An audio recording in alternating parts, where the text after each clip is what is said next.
Hey guys, before we begin talking about macrostructure, there is a couple things that I want to talk to you about.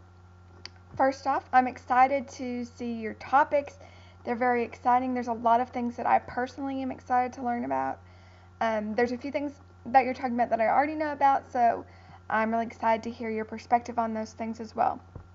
Um, Whenever you're doing an informative speech, the main thing to keep in mind that I didn't mention last week that I should have, and I just realized it today, is that you need to be balanced. And what I'm talking about is if you're showing the benefits of breastfeeding or the benefits of not smoking, then you also need to talk about the benefits of the other side. So the benefits of using formula, the social aspects of smoking, just different things like that. Whatever you can think of that you're saying that these are the good sides of this topic. You also need to show the bad sides, or you're showing the bad sides. You also need to show the good sides. So you need to be really balanced about what you're talking about. So when we're talking about how this might look in a speech, you have three different points throughout your speech, throughout the body of your speech. Your first point might be a history. Then you might go into your second point being the benefits. And then your third point being the harmful things about the topic. And you could do this a variety of ways, but that's just one example of how you could do it.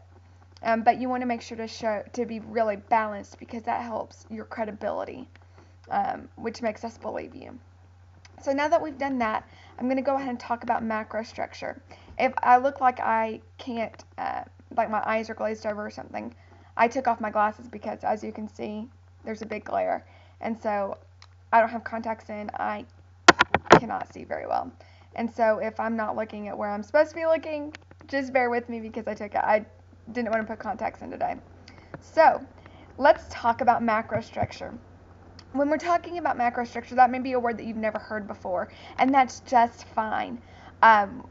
It's really just how we structure this speech. And you could structure speeches that are not informative in the same way, but this is just one way that we're going to structure the speech. So the first thing that you want to do is to introduce your topic. And in your introduction, the first thing that you include is your attention getter. And this may be a fact, a story, a joke, a statistic, anything that gets our attention and gets us thinking about the topic. So then you want to tell us why that topic is important to your audience. So say you have a statistic about diabetes, and then say, I have diabetes, and I know that diabetes is prevalent among people, and even if you don't have diabetes, someone that you know may have diabetes. So it's really important that you understand this topic. That's just an example of how you can make your topic relevant to the audience or the listener. The next thing that you want to do is show how you're credible. In this, you're going to say why you're an authority on on this topic. So if you're talking about diabetes, maybe you have diabetes, maybe you have a family member that has diabetes. Or maybe you just need to say, I have been researching this topic extensively, and so I have become very well informed on this topic. Just whatever makes you uniquely credible, uniquely informed about this topic. May it be that you've done extensive research, maybe it's that you have personal experience with this topic. Whatever it is, that's when you share it. The next thing that you're going to do in your introduction is to provide a thesis statement. This is going to sound something like this, or exactly like this. Today I'm going to inform you about diabetes. Today I'm going to inform you about naked smoothies. Today I'm going to inform you about breastfeeding. Whatever your topic is, today I'm going to inform you about blank. The next thing that you're going to do is to preview what you're talking about, preview your points. This is going to look something like this. First, I'm going to give you a history of breastfeeding. Next, I'm going to talk about the benefits of breastfeeding, and then finally, I'll talk about the downfalls of breastfeeding before concluding the speech. Pretty simple. You just want to give us a preview of what you're talking about. one of the reasons why we do this is so that we get repetition. The more repetition that you have during your speech, and I'm not talking about saying the same thing over and over and over. I'm talking about giving us your main points over and over and over. The likelier that we are going to not only understand them but remember them. So that's why we do a preview of points and a review of points. So after you do that 5-point introduction, you're going to do a transition. So you're going to say, first I'm going to tell you about the history of breast cancer or ovarian cancer, whatever your topic is. And then you move into your point 1, which is point 1 of your body. And you're going to make a claim of some sort, or you're going to give the history, but you need to have support for that. And what that's going to be is a fact that you've gotten from one of your sources, and you need to say who that source was. So Mayo Clinic provided a report that said this, or I got this information from whatever.com you got it from. But that's going to be the support for your claim. That's going to be what helps you to become credible. And in your speech, you need to verbally say, this is where I got the information. So when we're talking about a claim, we're talking about an argument that you're making. So you're going to make an argument, and then you're going to provide the support for that argument. And you're going to do this 1 to 2 times per point. So after you give your first point, you're going to go ahead and do another transition. So now that I've told you about the history of breast cancer, I'm going to talk to you about the cool research that's being developed about it. And you do the same thing. You provide a claim, and then you provide support for that claim. And you may do this 1 to 3 times in that point. Then you transition again. Now that I've told you about the history and the positive things about this topic, now I'm going to inform you about the bad things about this topic, however you want to word it. And then you do the same thing again.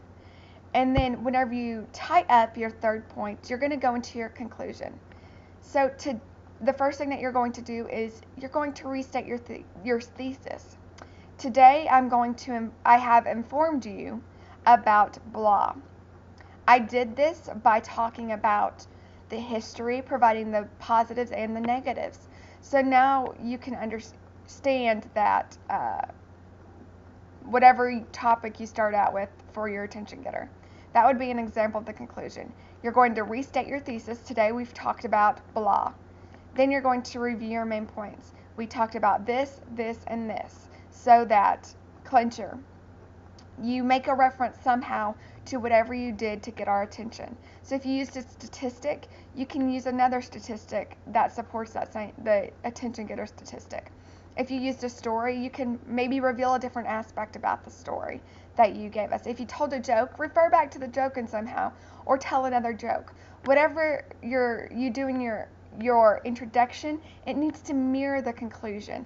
And the reason why we do this is because it makes a well-rounded speech. A really important thing about the clincher is that it ties up the speech. It makes it well-rounded, and whatever your clincher is needs to keep us thinking about your topic, so that maybe we do our own research about it, or whatever we need to do based on whether or not it's informative or persuasive. But the main thing that you need to remember is that the informative speech must be balanced. That means your introduction and conclusion must be balanced. They should be about the same time frame, and your attention getter should mirror your clincher. Your thesis statement should mirror your restatement of your thesis. Your preview of points should be similar to your review of points. So you get it? It's really straightforward. Whenever you do your outline, I want you to physically pull up the outline that is posted on the sample outlines, and I want you to fill in the blanks. That way, it's really easy for you. You don't script the speech, because we don't want scripted speeches. We want genuine and authentic speeches, which is what you're going to get when you don't have a scripted speech. That's really all you need to know about macrostructure and about your informative speech for now. I will have more for you next week, and I look forward to learning more about your topics. I'm so excited about this week, and I hope you have a great week. Bye, guys.